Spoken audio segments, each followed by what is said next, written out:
Hola, bienvenidos. Vamos a comenzar la charla. En un minuto más voy presentando a nuestra siguiente ponente, María Andrea Viñó. Ella viene de Argentina, como les había comentado antes, de una ciudad que se llama Resistencia. Ella es una ingeniera de software y se dedica a resolver crímenes, como en las películas. Pero pues sí, es diferente. Ya les va a platicar cómo es la experiencia. Pues vamos a darle un fuerte aplauso y muchas gracias por la plática.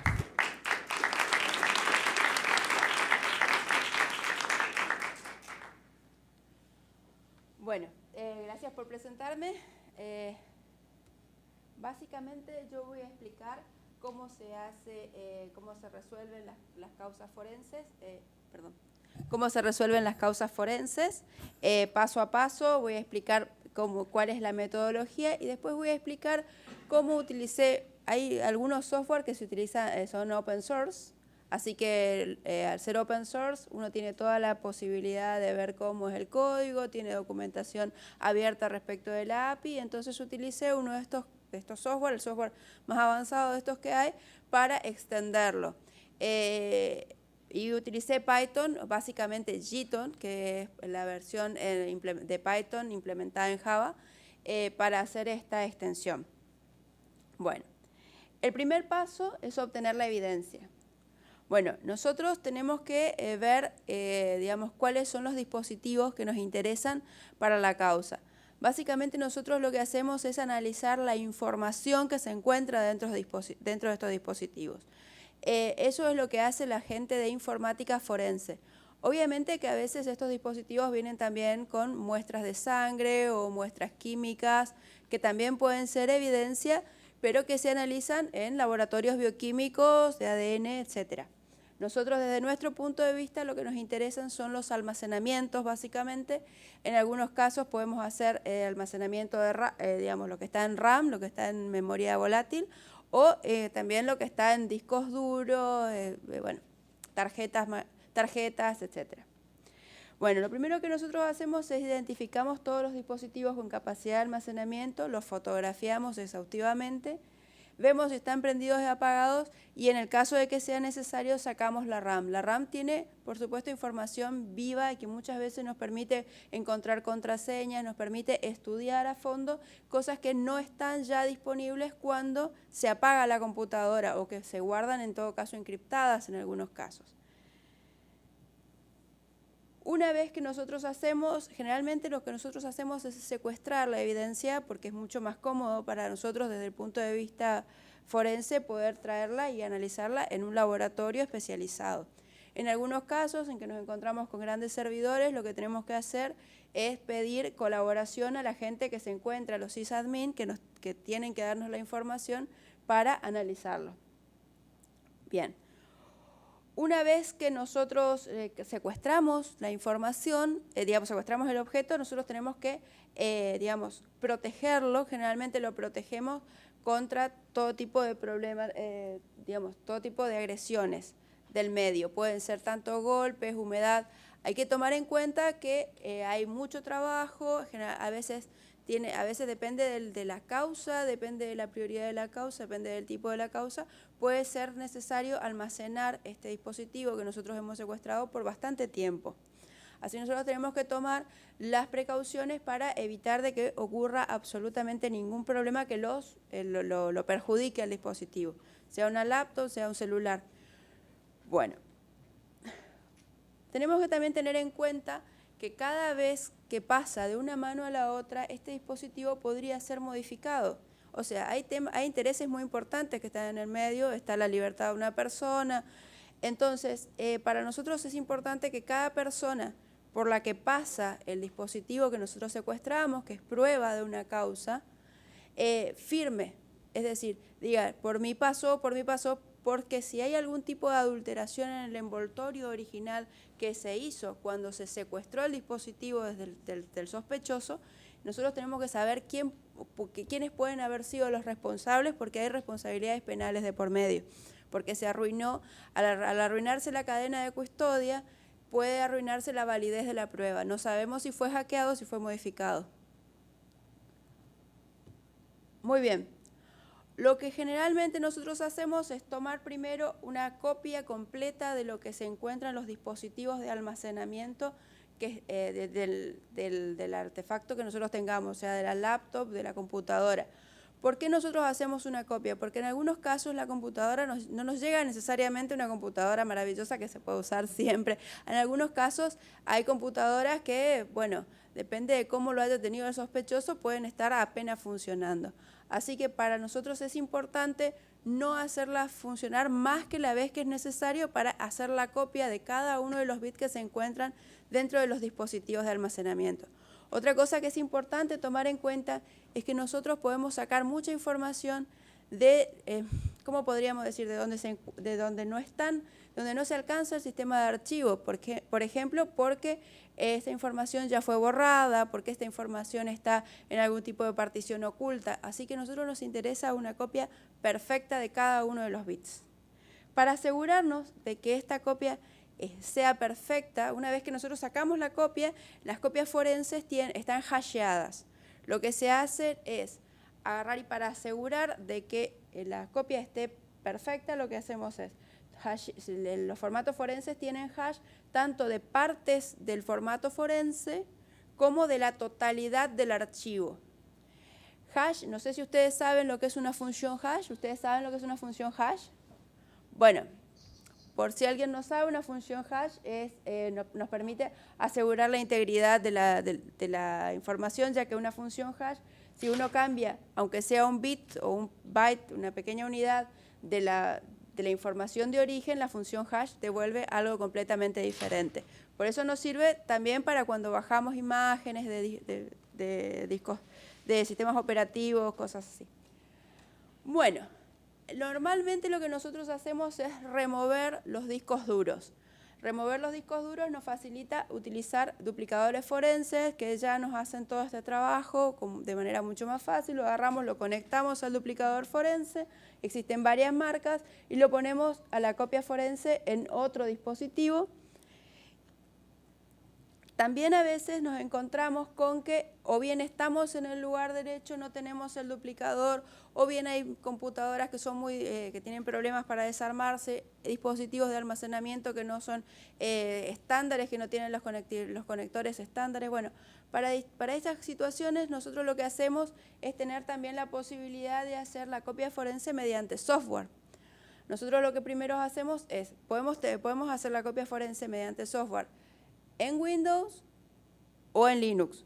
La copia forense mediante software en Windows, lo que hacemos es poner simplemente en modo de solo lectura los puertos USB. Y una vez que hacemos eso, existen distintos software gratuitos que se pueden usar. Nosotros usamos el FTK Imager, que es uno de los más difundidos, y luego ponemos en formato forense. También podemos utilizar, digamos, un live USB, bootear desde pendrive y incorporarlo. Hay live USB que están especialmente diseñados para el tema forense. ¿Cuál es la diferencia entre un live USB cualquiera y uno de tema forense? Que un live USB cualquiera trata de montar todos los dispositivos de almacenamiento y darles a ustedes la más fácil acceso a todo lo que se encuentra ahí, a toda su información. A nosotros no nos sirve eso, porque una vez que lo montaste ya cambiaste algunos registros. Entonces a nosotros nos sirve solamente, nosotros usamos distribuciones especialmente modificadas que nos permiten montar los dispositivos en modo solo lectura desde el principio y no intentar, como hace Linux para otras distribuciones, de montarlos desde el principio. Una opción que digamos, algunos tienen interfaces gráficas. Una opción que nosotros hacemos desde CLI es, bueno, listar los dispositivos y luego montarlos en modo solo lectura. No sé si se dan cuenta que ahí puse RO, Read Only, en rojo, para agarrar y para explicarles de que sí o sí el montaje tiene que estar en modo solo lectura. Bueno, ahí en las distribuciones forenses generalmente tenemos un software muy fácil de usar, el WinManager.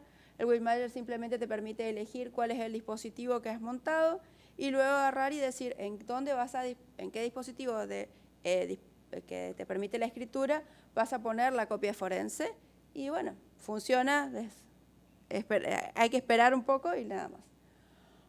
Bueno, una vez que nosotros tenemos eso, tenemos la posibilidad de analizarlos con muchos software diferentes. Es importante que uno utilice los software forenses, lo que nos permite es agarrar y tomar toda la información que se encuentra en un dispositivo de almacenamiento, como un disco rígido, vamos a decir lo típico, digamos, y clasificar todo lo que está adentro. Permite agarrar y permite hacer operaciones de carving. ¿Esto qué quiero decir? Ustedes imagínense que borran un archivo. Cuando borran un archivo, digamos, todavía queda a veces dentro de la tabla del file system un registro que apunta al archivo. Pero si uno ya ha dejado pasar cierto tiempo, a veces ya se encuentra parcialmente corrupto, es decir, ya está sobreescrito en algunas de sus partes. A nosotros nos interesa de que digamos, de poder hacer recuperación, que se llama carving, de todos estos pedacitos de archivo, porque a veces pueden tener información muy importante que la persona, que el sospechoso ha tratado de borrar. Bueno, un ejemplo que nosotros usamos es el Autopsy Sleuthkit. Este es el software del que yo les he hablado. El Autopsy es un software open source que se usa muchísimo, que incluso acá en Estados Unidos se suele hacer una conferencia específica de este software todos los años. Es extensible, es maduro hace mucho tiempo ya que empezó a desarrollarse en el 2001. Y por eso fue el que yo elegí para extenderlo. Bueno, ahora voy a explicar más o menos cuál es el modo de trabajo con el Autopsy, para que ustedes entiendan más o menos qué es lo que fui extendiendo. Primero nosotros tenemos que crear un nuevo caso, que es como crear un archivo. Ingresamos los datos básicos, generalmente para identificar el archivo, cuál es el número de expediente, cuál es el número de causa, algunas cosas más que nos permiten identificar cuál es el trabajo que estamos haciendo. Y luego lo que hacemos es agregar evidencia. Agregar la evidencia es esta evidencia que yo les estoy explicando, que se clasifica y se busca cada cosa. Bueno, nosotros podemos tener muchas fuentes de datos diferentes. Fíjense que nosotros podemos tener máquinas virtuales que son agregadas dentro de los dispositivos de almacenamiento virtuales de las máquinas virtuales. Podemos descompactar archivos comprimidos. Podemos utilizar imágenes forenses y los sistemas de archivo propios de la misma máquina si nosotros queremos hacerlo sin hacer primero la imagen forense, que es algo que no se aconseja.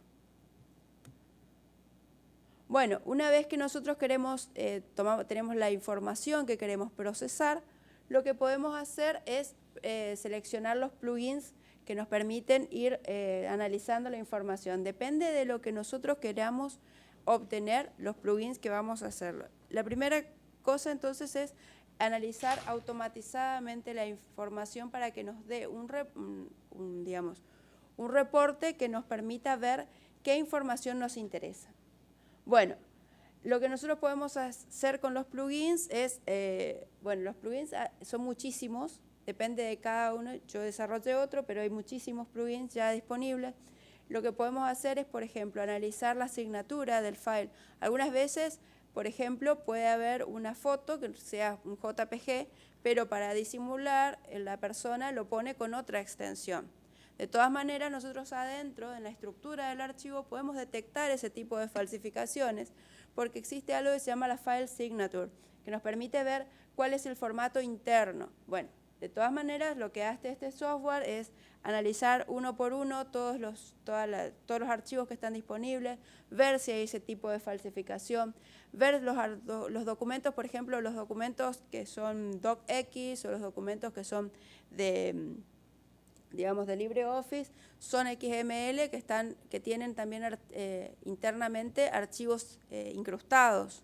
Algunas veces hemos encontrado que hay gente que colecciona imágenes o tiene fotos comprometedoras dentro de este tipo de archivos, entonces uno lo que tendría que hacer si no es ver uno por uno todos los que están ahí. Lo que hace este software, por ejemplo, es extraerlos para mostrártelos de un modo de mosaico, un modo mucho más fácil y poder identificarlos sin perder sin perderse en buscarlos uno por uno. También te permite agarrar y parsear información de los navegadores. A nosotros muchas veces nos interesa saber si la persona estuvo viendo, qué estuvo viendo últimamente o qué estuvo viendo en determinado momento. Así que cada uno de los navegadores tienen bases de datos, por ejemplo, Firefox utiliza muchísimo internamente SQLite, que tienen formatos específicos que nos permiten saber el historial, los bookmarks, y eso nos permite tener un profile, digamos, un perfil de la persona que estuvo usando y hacia dónde fue. Muy bien. Básicamente, una vez que hace el análisis automatizado de evidencia, nosotros nos presenta una interfaz gráfica como la que vemos acá. Lo que tenemos es una pista de árbol en donde tenemos toda la información, todos los tipos de información que fue sacando, una vista de resultados donde hay digamos, como una presentación de planilla de cálculo, una planilla, una cuadrícula, donde tenemos cada uno de los resultados en cada una de esas categorías y finalmente podemos ver cada uno de los resultados en detalle. Entonces nosotros vamos viendo uno por uno. Muy bien. Una vez que nosotros vemos la evidencia, elegimos cuáles son las evidencias que pueden tener relación con el caso. No es lo mismo una causa de estafa que una causa de pedofilia. Y elegimos y los etiquetamos. Muy bien. Lo que nosotros tenemos es entonces un framework que está por debajo de esta interfaz gráfica que se llama SleutKit. Este framework se encuentra desarrollado en Java. Es extensible utilizando Java o utilizando Python. Básicamente una cosa que quiero explicar es que Python es un lenguaje, como todos los lenguajes, lo que es una especificación, que luego tiene una implementación que puede ser hecha en distintos lenguajes. Yo conozco varias implementaciones hecha en C, implementación hecha en Java, incluso encontré una implementación hecha en JavaScript. Implementación IronPython está hecha para el framework.NET. O sea, existen distintas implementaciones. Yo utilicé la implementación Java. Bueno, lo primero que tenemos que hacer es conseguir una IDE, luego hacer el esqueleto, digamos, esqueleto que quiero decir la estructura, digamos, armar la estructura de directorios que exige el plugin, elegir el tipo de módulo, elegir la forma de salida y luego copiar y adaptar un modelo de tutorial. Hay varios modelos de tutoriales, depende del tipo de plugin que uno quiera hacer. Bueno, el entorno de desarrollo que utilicé es IntelliJ IDEA, así estoy haciéndole propaganda a los chicos que están acá. Bueno, la forma de plugins, hay tres tipos de plugin. Un tipo de plugin es el de reporte. El de reporte lo que tiene de particular es que corre después de que se hizo toda la selección de todo. O sea, uno lo elige después de terminar. Lo que tiene de bueno entonces es que la evidencia que uno eligió, que uno marcó, la tiene disponible después de haber hecho el análisis manual. Muy bien, los reportes aparecen abajo de todo. Ven ahí en naranja. Bueno, después podemos hacer un reporte que es de proceso de ficheros, es decir, un tipo de plugin que nos permite procesar uno por uno los ficheros que hemos encontrado en la evidencia. Y también uno que nos permite tomar la fuente de datos por completo y conocer si sabemos exactamente en dónde está el fichero. Nos permite también utilizar herramientas externas. Bueno,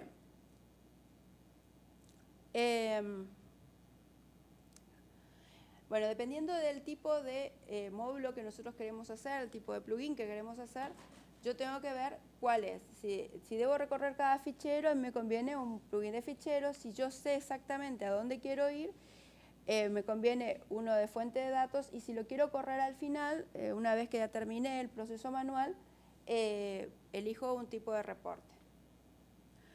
Bien, ahora voy a explicar el plugin que yo hice, que es muy sencillito, no es nada muy complejo, pero les puede servir de base para realizar lo que ustedes deseen.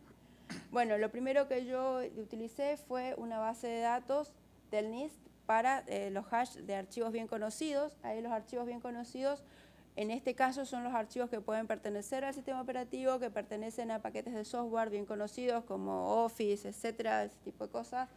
O en algunos casos los hash también han tenido que ver con malware, pero en este caso me permiten filtrar los archivos que no están hechos por el propio usuario, que no fueron modificados por el usuario. A mí me interesaba obtener todos los archivos que estaban modificados por el usuario y pasarlos completamente a la siguiente parte, o sea, al siguiente perito, para que haga la clasificación, porque así me lo pidieron. Ese fue el requisito que me pidieron, que entregue todo lo que pudiera ser archivo del usuario.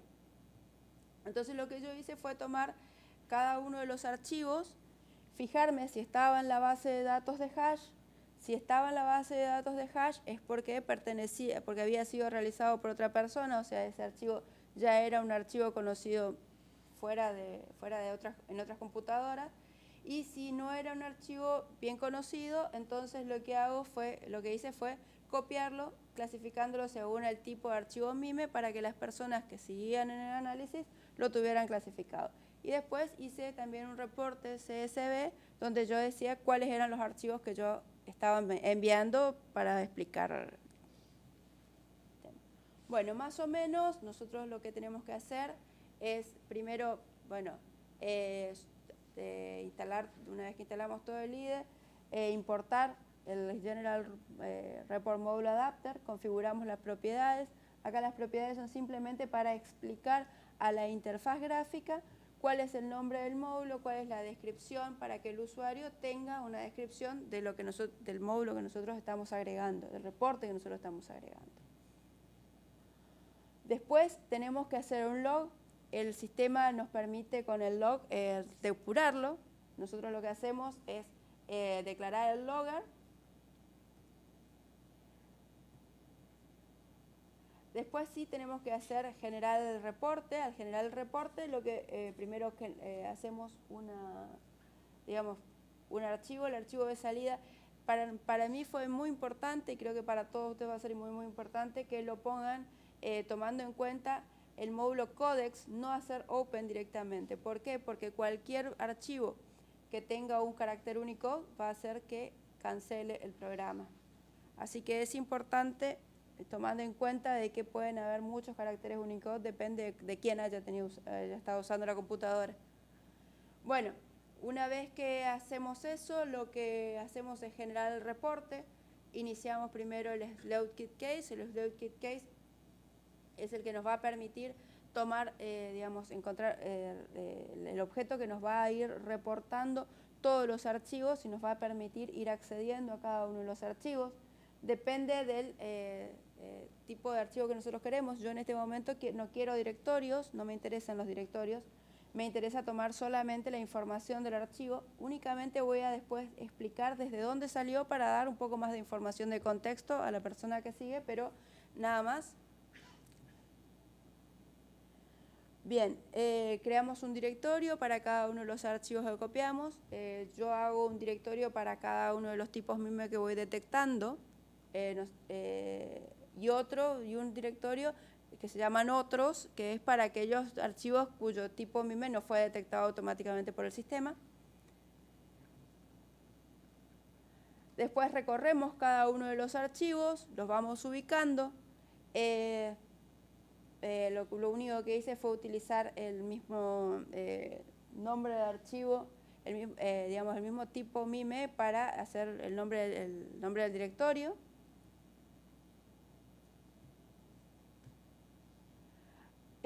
Armamos una línea de cada uno de los archivos donde explicamos cuál es la información. Ya había hablado yo de que una de las salidas era un archivo separado por comas. Vemos si el archivo dice isKnown, la propiedad isKnown es si ya fue en el módulo de comparación de hashes, que es uno de los módulos que vienen provistos por defecto en Autopsy. Se fija si archivo que nosotros, cada uno de los archivos que fue encontrado en esa computadora, machea o no, o sea, si se encuentra o no en esta base de datos de hash o en cualquiera de las bases de datos de hash que nosotros le proveyamos. Entonces, isKnown es la propiedad que nos permite saber si este archivo fue encontrado o no en la base de datos. Si no fue encontrado,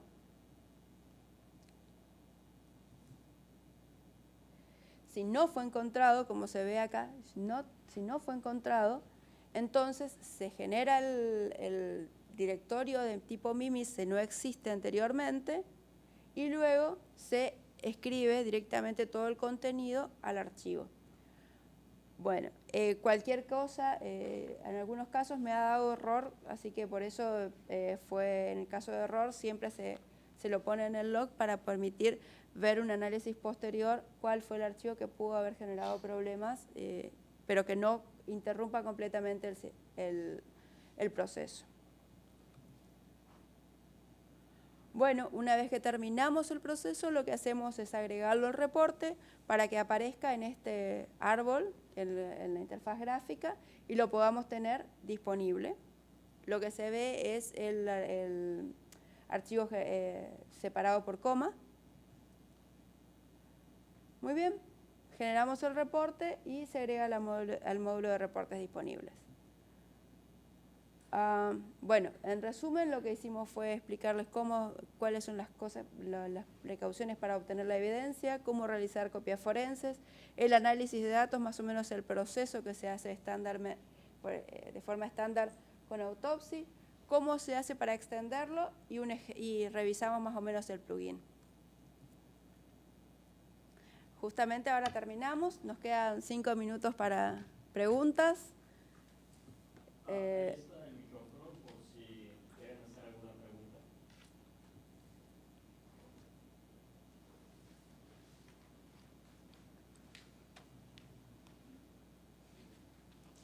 Hola. Hola. Bueno, gracias por la charla. Me ha parecido nada. muy interesante. Decías que normalmente se revisan manualmente todas las evidencias. ¿Sabes si hay trabajos para automatizar esos procesos? Bueno, el tema de automatizar el proceso es un tema que se trata de ir automatizando gradualmente. Sin embargo, todavía no encontramos, porque incluso para las personas humanas, digamos, es todavía difícil determinar. Te doy un ejemplo. Hablan de abuso sexual a un menor. Sin embargo, un niño o niña de 13 años, a veces es difícil saber si la foto que estamos viendo es de una persona menor o de una persona mayor, ya que a veces, especialmente en las edades adolescentes, no hay mucha diferencia fisiológica evidente y depende especialmente del tipo de foto que uno ve. A veces uno ve solamente una parte del cuerpo, no es que ve el cuerpo completo, así que es muy difícil determinar. Hay muchas cosas de este tipo que hacen que realmente el trabajo humano sea solamente asistido por computadora. Hasta ahora no encontramos ninguna forma de evitar, digamos, que necesariamente haya un ser humano atrás mirando una por una las cosas. Otro tema que es difícil de determinar a veces es, por ejemplo, digamos, en una causa en la cual estamos hablando de un perjuicio económico. Tenemos que saber respecto de la causa para saber si la información que nosotros estamos viendo puede ser parte de la actividad económica legítima de la persona, que siempre tiene actividades económicas legítimas, y actividades económicas ilegítimas que pueden tener que ver con algún tipo de asociación, etc. Es difícil determinar realmente cuál es la prueba de la causa, y se tiene que trabajar en conjunto con las fiscalías, con los investigadores, digamos. Vale, gracias. De nada. Queda tiempo para una pregunta más.